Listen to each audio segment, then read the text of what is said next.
Here's what we did last week, and we'll be reviewing it again today.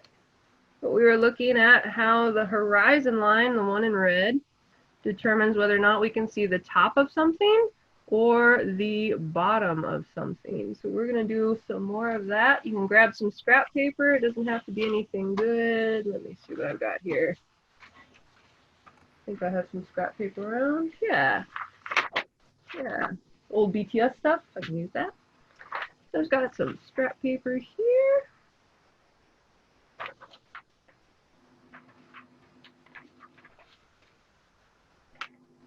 Sometimes it's easier if you have a different colored ballpoint pen, like one red pen and one black pen, just so that you can see where the horizon line is, or a marker. But if you don't have two pens, that's okay. You just have to use your one pen. So we're going to start out with a cylinder. And when I draw my cylinder, I'm going to draw an oval on the top, and I'm going to draw an oval on the bottom, and then connect those up. It doesn't matter if it's straight or a little crooked. We don't care about that right now. We're just looking at, will we see the top or will we see the bottom? So I'm going to take my pink pen. If you don't have another colored pen, that's fine. But you're going to draw a line. That's the horizon line. So let's say my horizon line is right smack dab in the middle. I'm going to mark with a little HL. I'm going to zoom in so you guys can see this better. Let's say we have a horizon line right smack dab in the middle.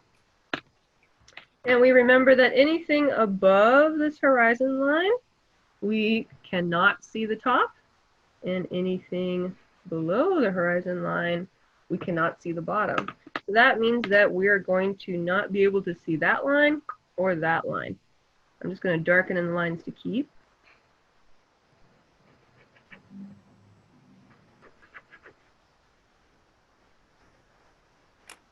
Make those nice and bold. So there's one way when it's right smack dab in the middle. Let's draw another little cylinder. I'm going to draw both ovals lightly. Connect it up lightly. Now let's say the horizon line is above our cylinder. That means we'll be able to see the top. So I'm going to darken in this whole oval. This is the whole top that I can see. And when we get to the bottom, we won't be able to see the bottom, so I only do that bottom curve. Last scenario, what if we have a cylinder, lightly at first, because we can't erase this? And what if the horizon line is below?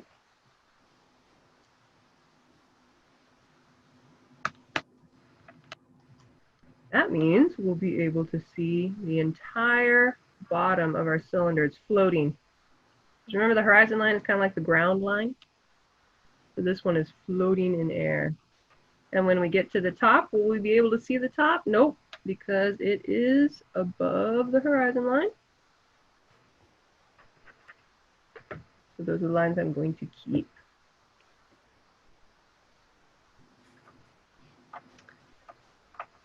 If you're ever confused about this, you can grab, let me see if I have a cup around here that's empty. Nope, I don't. I have this thing. Look at this. Not product placement though, so we'll just do that. So if you look at it straight, you can't see the top, you can't see the bottom. But if your eyes go up here, oh, now I can see the top.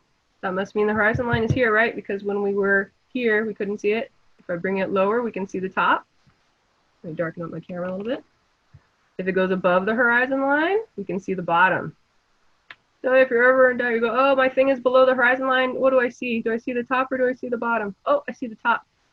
It's over here. Do I see the top or do I see the bottom? I have to move it up. There we go. I see the bottom. You can always test this stuff in real life. But now we get to the new stuff.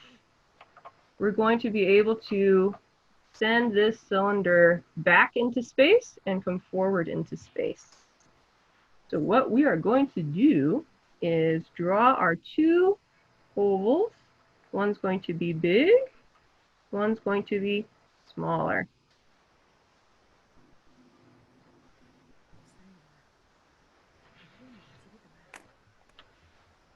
And we'll lightly connect those two up.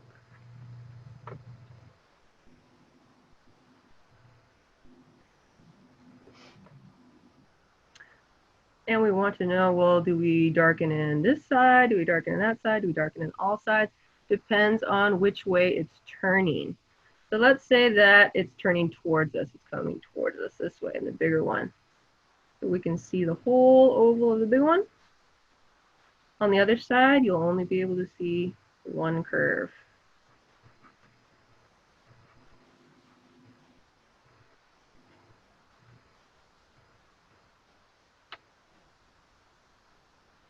Let's flip it around the other way. If we had an oval over here, and an oval over here,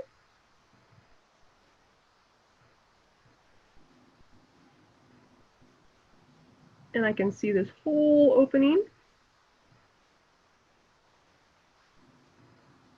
And what can I see on the other side? Only the one curve.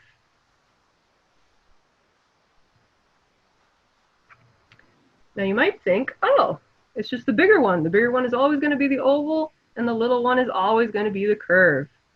But imagine that this was one of those bullhorns. You know, people talking to it and their voice gets really loud, and it's turning away from us. Oh, how are we going to do that? Same thing. We're going to do small oval, big oval. This is the shape of a bullhorn, right? We've got this cone shape, but it's turning away from us.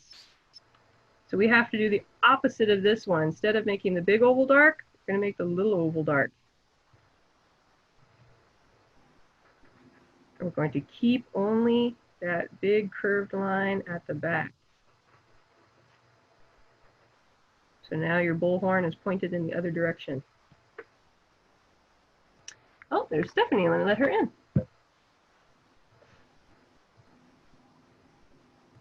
So just real quick, I want you to go ahead and give yourself a couple of slanted lines. Decide, is this turning toward me or is this turning away from me? And how do you check? You grab something that's kind of a cylinder and you go, okay, when it's toward me, I can see that whole oval. I can only see one curve. When it goes this way, I can see that whole oval. I can only see one curve. So that's how you can test it out. Which way do I want to turn it? Doesn't really matter which side is bigger. You can even do them even if you want. Just give yourself maybe 6 lines, 3 sets. And practice turning these cylinders one way and another way.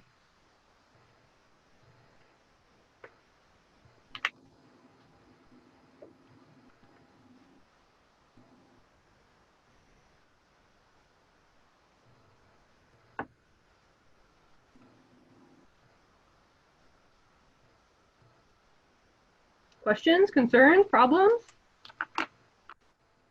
Nope, all good? I think so. It kind of makes sense. Okay, we're going to move to one more thing, and then I promise we're going to move right to the house after this. We need to know one more thing, and we're actually going to use this in our drawing too to kind of help us out. So I have my horizon line. Hi, Stephanie. Hi. Only took me about 3 million tries to get on. I started at 3:30. Oh my goodness. The computer's whacked. Oh. That's okay. Okay.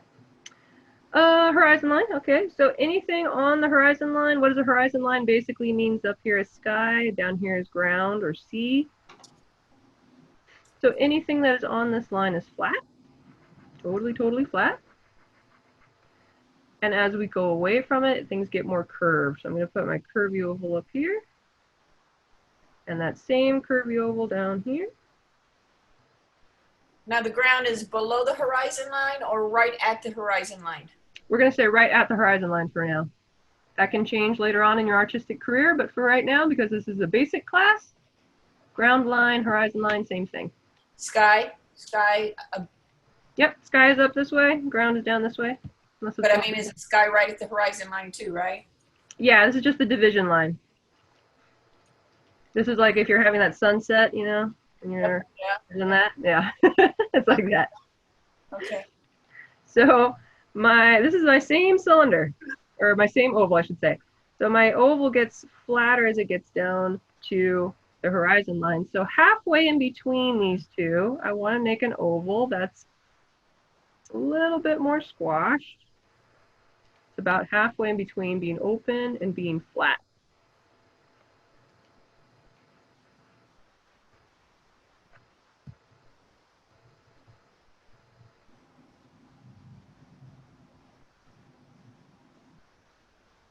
Then I'm going to put in another one in between these two. It has to be rounder than this one, but flatter than this one, something in between these two. So just give it your best guess. It's okay if they overlap.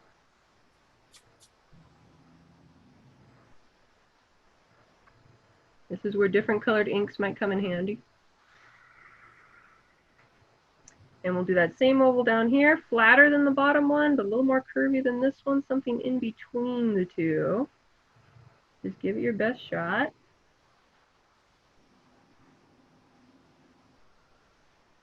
And then we're going to do 2 more of those in between this one and this one, because from flat to here, there's a lot of change. So let's say you make your skinniest oval that you can, but it's still an oval. That would go right next to the horizon line. Skinniest oval you can do. You might even be skinnier than mine. That's kind of open. But now I have to find something in between these two, and there's a lot of wiggle room between those two, so I can do something maybe like this.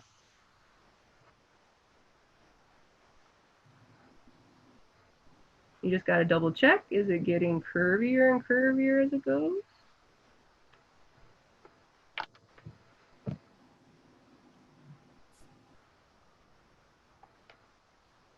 So now, what we've all been waiting for, our actual drawing. I'm going to get a new piece of paper for my house drawing.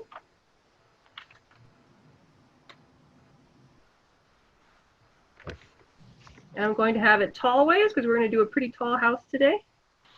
And I'm going to keep this handy so I can double check how curvy my curves should be.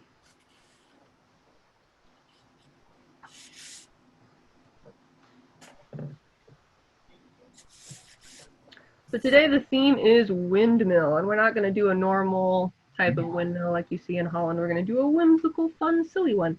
So we're going to start with that windmill, and we're going to use some of these sideways type cylinders to make the piece that holds it on. So somewhere kind of near the top of your paper, you want enough room to put on your windmill blades, but kind of low here. So I'm going to put my oval right like that. That's just an oval. I need some thickness, so I'm going to put some lines on the side. It doesn't matter if these lines get wider or skinnier or they're straight across. Doesn't matter. That's up to you.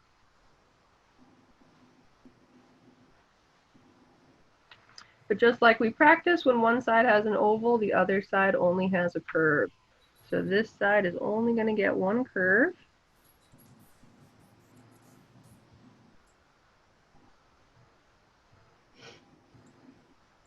And we're going to do that all over again, except bigger and skinnier. So I'm going to make a bigger oval. Do they have kind of a slant to them? Yes, kind of. Everything's supposed to be a little crooked, a little wiggly woggly because it's whimsical. So whimsical usually means not even, not straight. I'm going to give it just a little bit of thickness.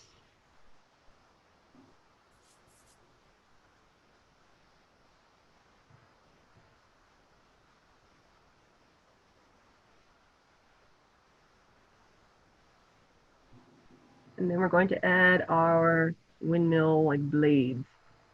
So I'm going to do a nice big shape here. My first windmill blade.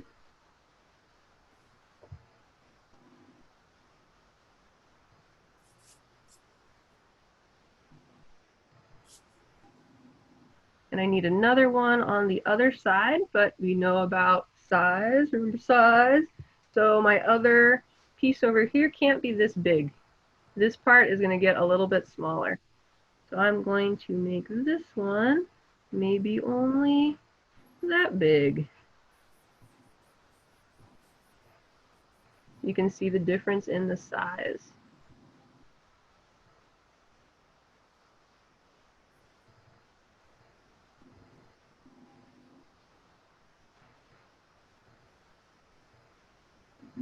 Then we need two more going in the other direction so it makes an X. So you can have one sticking out over here. And it comes over here and sticks out over here. If they're not even and they're looking a little crooked, that's good because we're making whimsical silly houses, not perfect houses.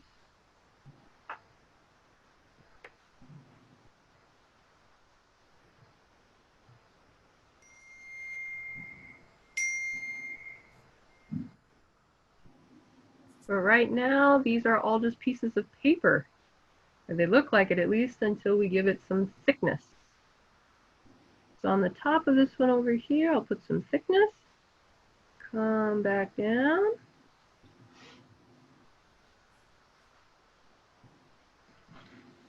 But just like our cylinders that have thickness on one end and then we can't see the thickness on the other side, that's the same thing on here. We're not going to put one on the bottom because we can't see it. This one too, I'm going to put some thickness right along the top. Not along the bottom because we can't see it over there. Oops, you might make too many lines like I just did. That's okay, we'll fix that later.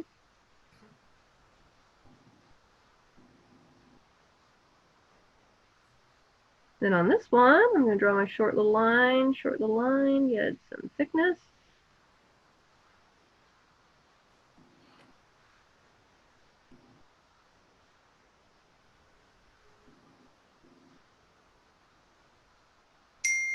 And then on this one, I'm going to add some thickness right on top.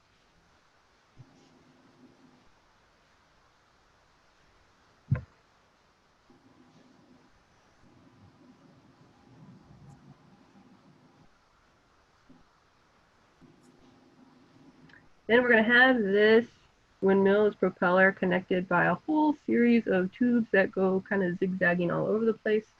And they're going to end up going through the roof.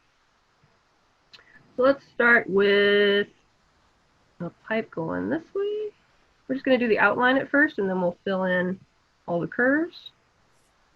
You don't even have to follow mine exactly. You can have it zigzag however you want. It's going to go down to about halfway down the paper. If you want it to go longer, you can have it go back up and back around and back down. That's up to you.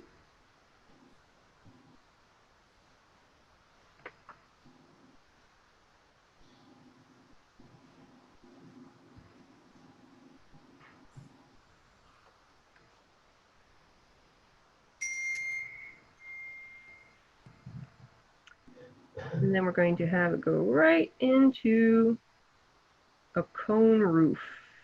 I'm going to put just the top of the roof for now. And I can end this pipe in a curve going into the roof.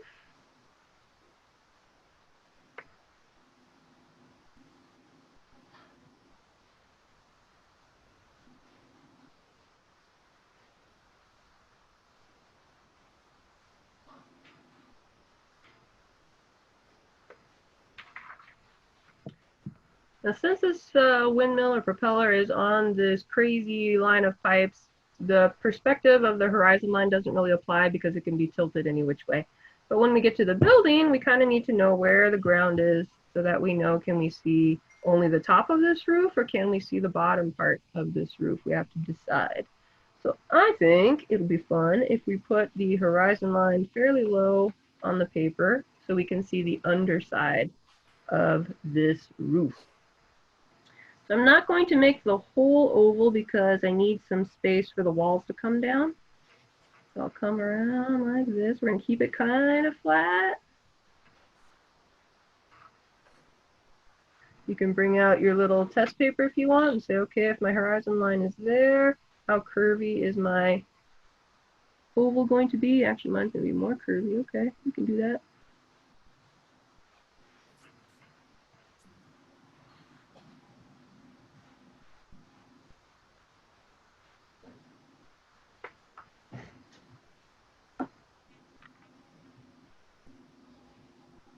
So for this kooky crazy pipe, we have to put some contour lines. So like if we were over here with our cylinders, whichever side has the oval, that's the side that tells you, or excuse me, the one that has only the curve, that's the one that tells you which way to curve it. So on this one up here, I would never go this way because it looks odd. I have to follow that back curve. So if you want to, you can get your scrap paper just to try it out, kind of make the same shape as on your regular drawing, or on your real drawing. And stick some ovals in here. I'm going to zoom in closer so you can see what I'm doing. So I've got this zigzaggy pipe. I don't know which way to curve it. What do? Start sticking some ovals in here.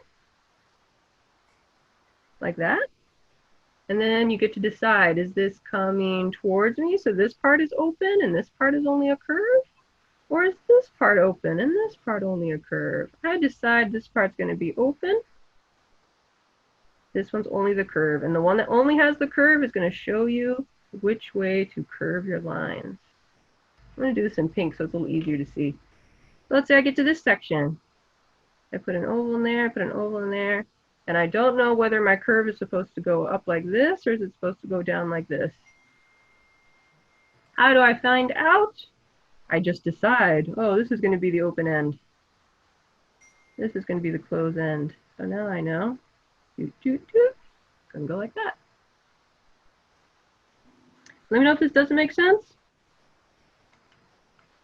I'll do it one more time here. I've got two ovals. I don't know which way to curve it. So far, I've picked the left side to be open on both of these. So let's say I do it again. I pick the left side to be open. That means this one shows me the curve. I curve it down that way.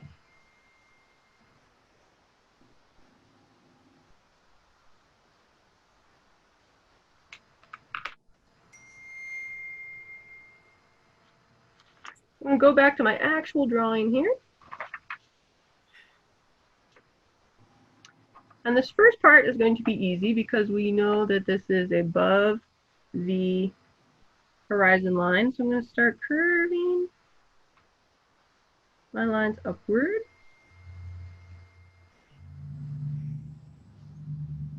And it's going back into space. So I imagine that the open side is closer to me and the curved side is far away from me.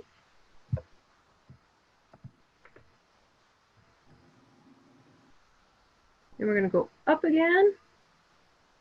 If it goes up, my curve is going to go up.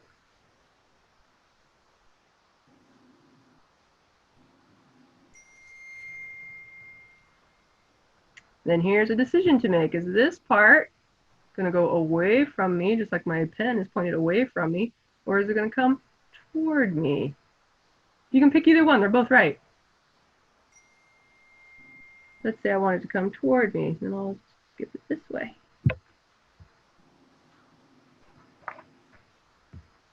Still coming toward me because it hasn't made any kind of angle yet. I keep going this way. Then it's going to go back up. So I'll curve it a little bit up. And it's still going up, up. And now it's coming toward me. Since this propeller isn't facing away from me.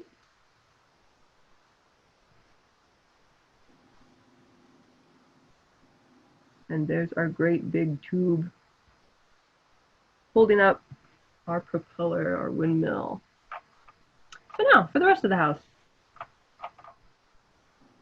We're going to divide this up into 3 sections. We're going to have the top portion. There's going to be like a balcony section. And then there's going to be the part that actually touches the ground. So decide where you want your balcony to start. Maybe here. It's going to be bigger than your roof. And if you're not sure how curvy to make the curve, you grab your paper, you put your horizon line near the bottom, and you go, okay. Or you can look at this curve too and go, okay, it's going to be flatter than that curve because it's closer to the horizon line.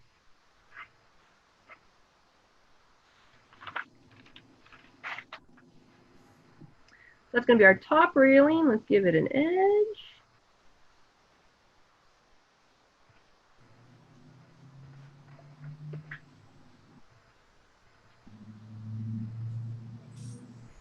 And because it is above the horizon line, we'll see a little bit of the bottom of it. So I'm going to curve this around. I'm not going to complete my oval because we need room to put the sidelines coming down there, but we'll get the bottom part in here.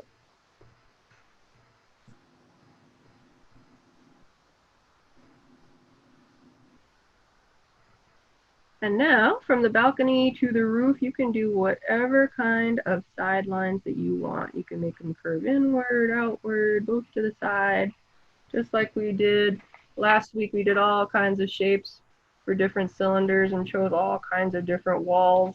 That's up for you to use right here.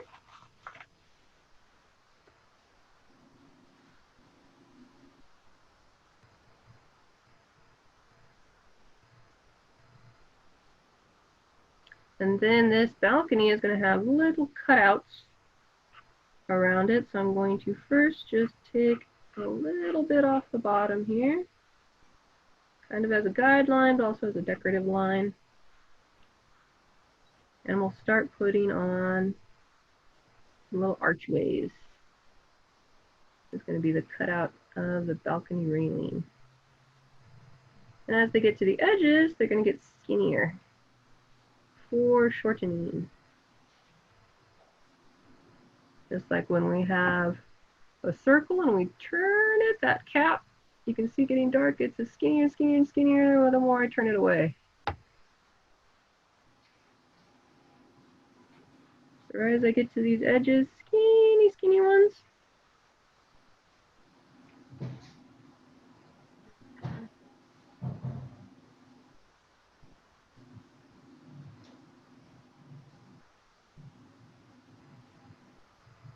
and then we need to add some thickness to these guys so that they don't just look like they were painted on. They're actually cutouts. So we learn about cutouts like we did last week. If it's on the left, the crescent moon goes on the left. If it's on the right, that little crescent moon inside there goes on the right. So my archway over here on the right, I'm going to leave a little thickness on the right. This one is also on the right, so I'm going to leave a little thickness on the right. It gets harder as they get skinnier, but don't worry too much about it. And this one. Now what about this one smack dab in the middle? That one's going to have a little bit of thickness all the way around.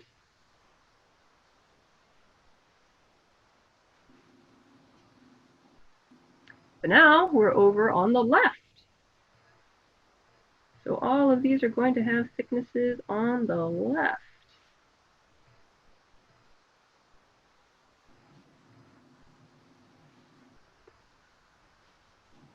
And here's a little trick. Let's say you have your shape and it's one of those really skinny ones and you can't quite manage, you can't quite manage to fit any little thickness inside of there. You can always do it on the outside and just connect it up.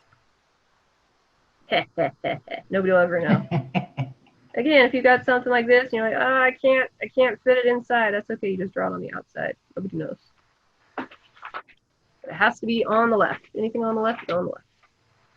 So, armed with that knowledge, you're going to put at least 3 windows. You can do more if you want, but you're going to put 3 windows, any shape you want. You can do circle windows, archway windows, square windows. And you're going to have to decide which side does the thickness go on.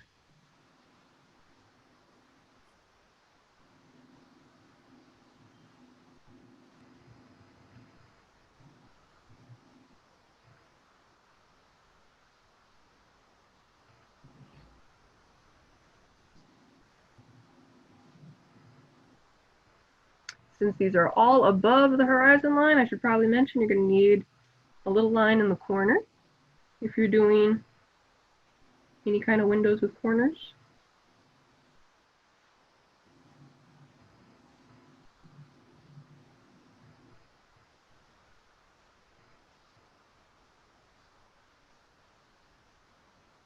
And you can leave them open or you can put in a little crossbar. Remember that your crossbar is going to go in to that thickness. In other words, let's say you have a window that's round here. I don't want to make my crossbars like this, where it stops before it gets into the crescent moon.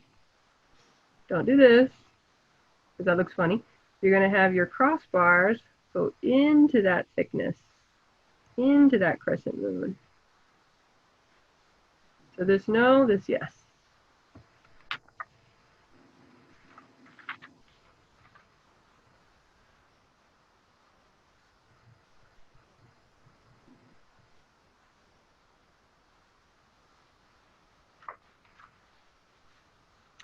And then, because this part is so wide and our next section is going to be skinny, they had to add supports to give it architectural structure. So what we're going to do is do a skinny little rectangle like this. And this top line is going to follow this curve so that by the time I get over here, that top line is slanted.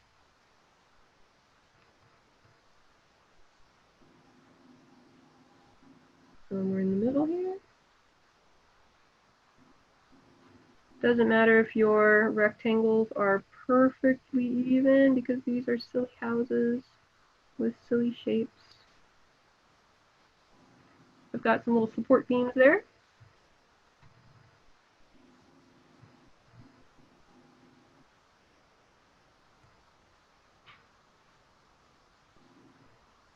And this is fun because we're going to do exactly opposite as what we did for the windows. Because remember, the windows were cutouts. We were taking away.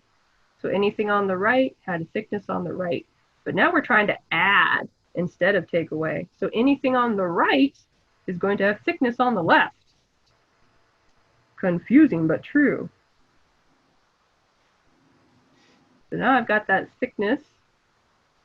You can shade them in if you want. It gives a little more depth. On that side, this is poking out. This one too, it's on the right, so I need the thickness on the left.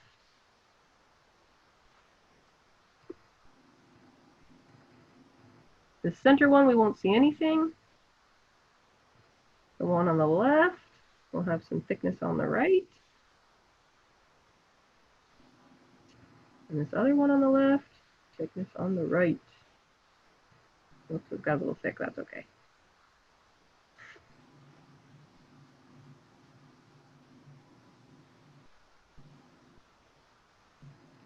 And then in between these guys, you can draw the rest of your oval as if it goes all the way through. So we can see the whole undersection of that balcony.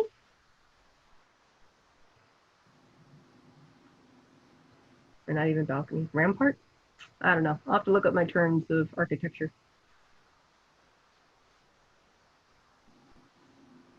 And that's going to fit right into another cylinder. And again, you can make the sides whatever shape you want. Make them as goofy as you want, as structurally unsound as you want. But on the bottom, we're going to do a little bit of a grass texture. This house will be on top of a hill. Let me zoom out a little bit so you can see.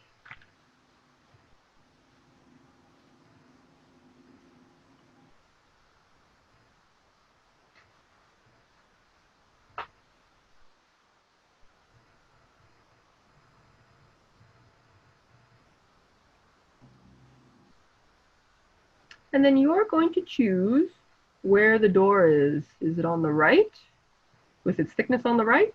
Is it on the left with its thickness on the left? Or is it right in the middle with its thickness right in the middle?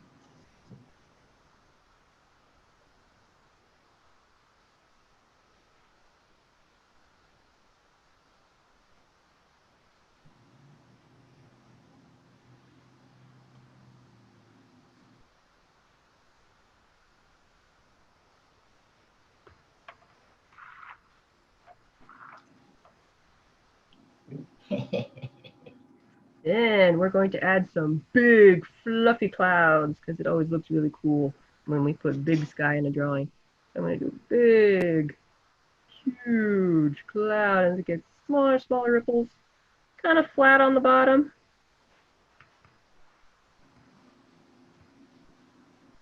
Maybe another one. He's got a little buddy down here. Maybe another one over here that goes right off the paper.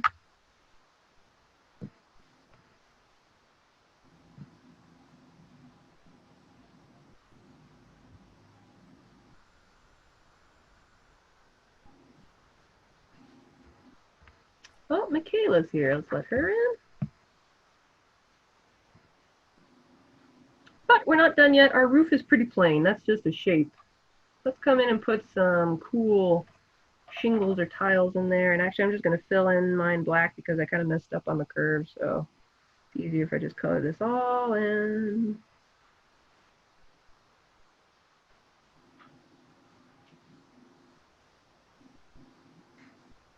When I do my shingles, I'm going to have my lines going right up to the top.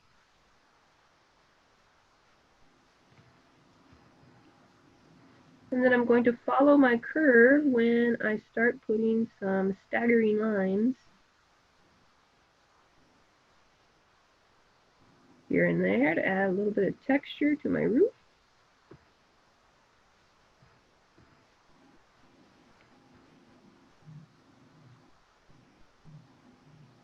If you want to add some little supports for the roof too, you can do that. More little rectangles. If it's on the right, thickness on the left. Hi. Hello. Hi, Mikey. Mickey. Mickey, yeah. I'm going to get this. But, you know, I grew up thinking it was M-I-C. K-E-Y. K-E-Y. So I can't, you know, spell Mickey. I'm learning. It's all right.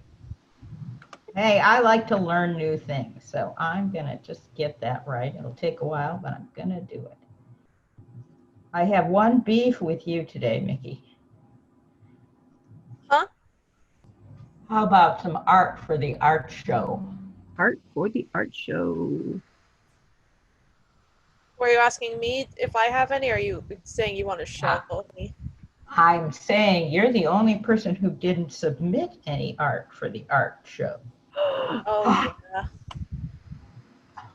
I need to fix that. Oh, and you have a very small window of time because it's being put up like as we speak. So think about that like right now. Yeah, because I don't think I have anything, honestly. Oh no. Yeah, no, nothing. Did I submit my fairy? Oh, your fairies for the next show. Yeah, fairies are for winter show. We're looking for story art and anatomy in action. We're looking for character designs. I forget what I put in there. I was going to do And big cats. but then I saw that it was due yesterday, so. So we have about 10 minutes left. In this last 10 minutes, you can either color it, go find some colored pencils, crayons, markers, and color it, or you can decide who lives here and maybe put some other belongings that they own. Maybe they have a little lawn chair outside. Maybe they really like kites and have a whole bunch of kites flying off the balcony. Maybe they need a ladder to get up to that second story. Maybe they really like flowers and they have a whole garden up on their balcony. Think a little bit about who lives in your house and maybe put some of their belongings, or you're tired of thinking, you just color it. It's fun.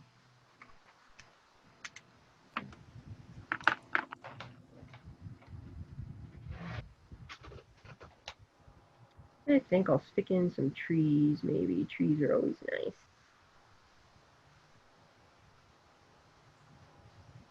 Why does the time go so fast when you're doing arts and crafts? Because it's just so much fun.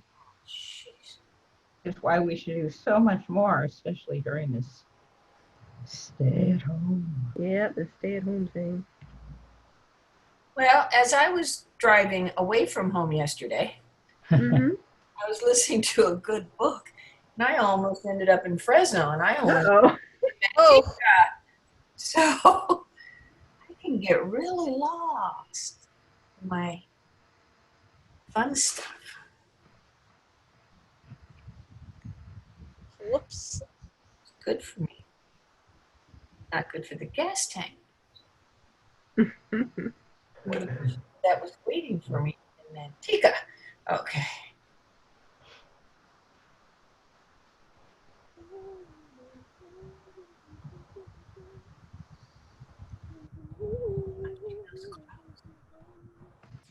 Well, I ran off the paper, so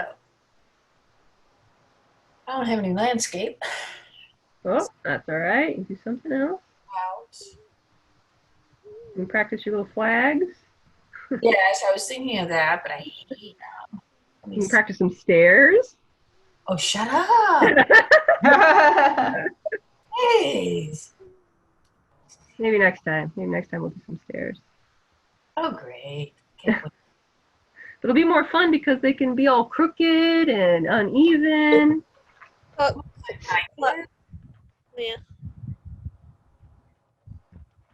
There's a little weather vane on top. One of those little Hey, since loopers. class is almost over, can I just doodle whatever? Sure. Cool, thanks.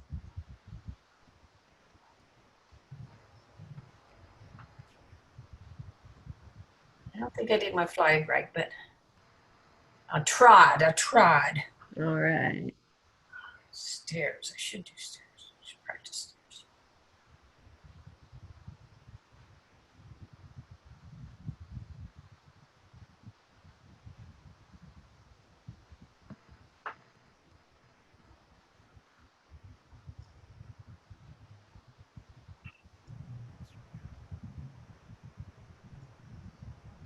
Just about 5 more minutes and then we'll do a little show and tell. Hey, Betsy. Yep.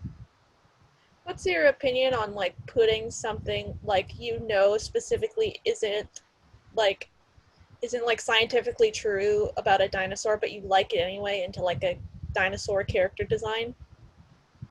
Well, here's what I found out, because I don't know if I told you guys already, but I'm taking a summer course at Sac State on the biology of dinosaurs. Oh, And our first assignment was go find actual scientific reports of what fossils were found on one dinosaur that you like. So I'm like, cool, I'm going to pick, I don't even know how to say it, Ankylosaurus? The one with the club Describe tail? it. What's that? Describe it. The one with the club tail, it's really short and stout. Oh, I love that one. Yeah, so I'm like, I'll pick that one. Uramastic lizard. Is that it? Uramastic lizards look like that. Oh. So I go see, how much do we actually know? Because there's all kinds of artistic depictions of this dinosaur. Turns out they have found exactly 2 partial skeletons. Partial. And they don't even match. The skulls that they have, they're like, maybe one's female, maybe one's male, maybe one's a juvenile. They don't even know, right? So you can take whatever artistic license you want, because the science, quote unquote, behind it is basing a lot of it off of what they find from similar species, not necessarily that species. So they were saying that a lot of the things they know about Ankylosaurus, however you pronounce it, they're guessing because they found more skeletons of a similar dinosaur, not that one, but someone else. They're like, it probably applies to this one too, maybe. Huh. So that's a neat fact. Thanks for telling me, Betsy. You're welcome. so you're looking for a creative career? Be a scientist. There you go. Yeah, be a Get to imagine things. yeah, the illustrator that does what dinosaurs might look like, what ancient civilizations might have looked like. That's where you get to take cool scientific facts and go, oh, I wonder how this works. The other interesting thing was that we all know Jurassic Park. Apparently, Tyrannosaurus Rex didn't live in the Jurassic period, so it should have been called, Oh yeah, the Jurassic. I've heard that all the time. it should have been called the closer to Cretaceous human Park. than it did to like a Spinosaurus, I believe. Yeah. So there's like, okay, if one of the most popular dinosaur movies ever can have a scientific inaccuracy, we can do whatever we want. Hey, it had several probably scientific inaccuracies. It was a movie. Exactly. That's And we why are artists. that's probably the point, Michaela. If you're trying to draw something and say this is how it is because of science, even though you just made stuff up, can't do that. But if you're making a movie, you're making a comic book, you can do whatever you want and say, well, it's a comic book or a movie, and this is what I needed for the story, even though it's not scientifically accurate. If they want it scientifically accurate, they can go Google it. Ah. Or write a thing. Yeah. Yeah, That's oh, what we're doing on it. Yeah. yeah, for the record, the reason why I asked is because I'm like drawing a pterodactyl character, Mm-hmm. and I really like the design where it's like they have those like tails. Oh, Even yeah. though I know they're probably not accurate, like those long, weird tails. You never know. They might not have the fossils to prove it one way or another. Yeah, if it's cartilage rather than bone in there, you would Yeah. know. It's Yeah, gone. Yeah, true. You do whatever works for the design.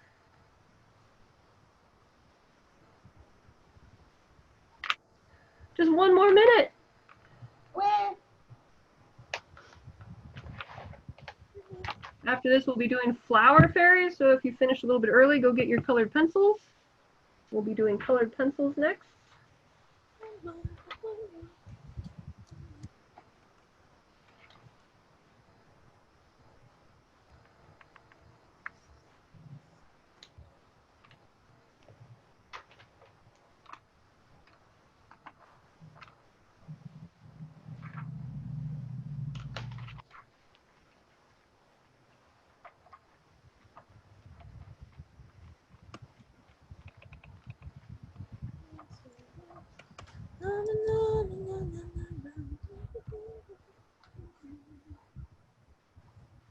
Time is up.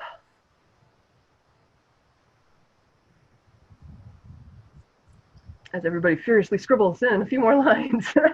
I know, it's just you keep seeing, oh, how about this? Oh, how about this? Right? That's the fun part, though, adding all the details. So you guys have already seen mine. I'm going to unpin my video.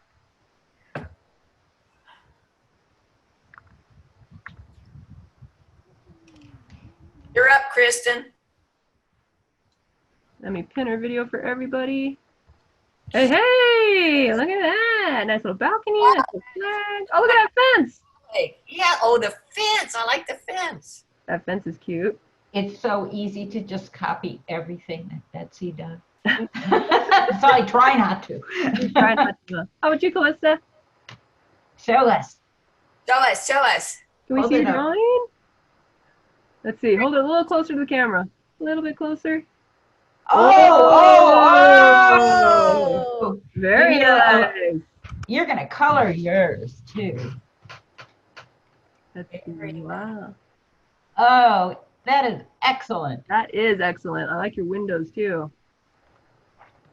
And then let's see, Stephanie. Stephanie, oh yeah, show us. Yeah, show us the Now drawing. pull it back a little bit. Oh, yeah, you ran off the bit. Oh, Way off the page. Yeah. I love your top with its wibbly lines. Yeah, your Oh, yep. flag.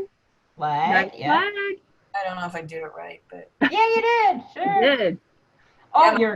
My house looks like a California house, huh? After the earthquake. your supports are the most wild and crazy supports. I love them. Love it. Fun, fun. Guys.